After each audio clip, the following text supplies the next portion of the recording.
नेताजी क्या खान लागेको हो तखरी पछि त्यही भाजीको हातको यो कति मिठो हुँदछ भने आइपुग्छ त हेर्नु नि एकचोटि अरे तिमीले त्यति मिठो क्या बनायो त्यो को हो सही हात लगायो हामी पनि खाहरू पनि दाइ मिठो क्या कुरा त हो ये म त यहाँ आगुला चाप्दै छु क्या चाप्दै अरे क्या मिठो हुन लाग्यो भने दाजु त्यो नि बात त सबैले जाने कि जरमभरि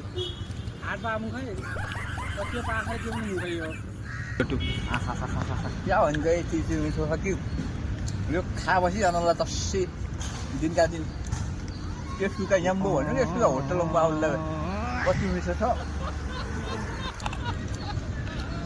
अरे क्या याम्बे भन्दा हो अरे काम हो हामी बनाएर ल्याला भन्दा यार अरे हिँटे पर नम्बर जाने हुँदैन नम्बर क्या पाइन्छ पाइन्छ अम्बे खाललाई ज्या खाएको नि तेल पनि पाइँदैन के हो दाजु जाम्बो